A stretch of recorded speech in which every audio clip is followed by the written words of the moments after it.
ota-onalar va farzandlar o'rtasidagi munosabatda muammolar juda ham ko'p. Tanishtirib o'taman, mehmonimiz O'zbekiston Xalqaro islomshunoslik akademiyasi din psixologiyasi va pedagogika kafedrasi professori, psixologiya fanlari doktori Xo'jageldi Alimov bo'ladilar.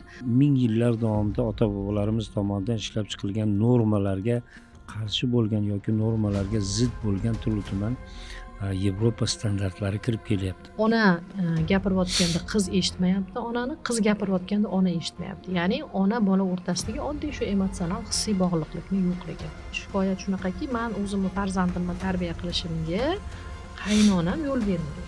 Ijtimoiy tarmoqlardan olinadigan ma'lumotlardagi parokandalik, demak o'sha tartibsizlik ularning ruhiyatiga o'tadi. Men o'ylaymanki, bu davlat ahamiyatiga molik bir masala. Juda kam gapiriladigan, hozir sizdan to'g'risini aytsam, birinchi ustozdan eshitdim, juda ham kam e'tibor beriladigan, juda ham nozik nuqta haqida gapirdingiz.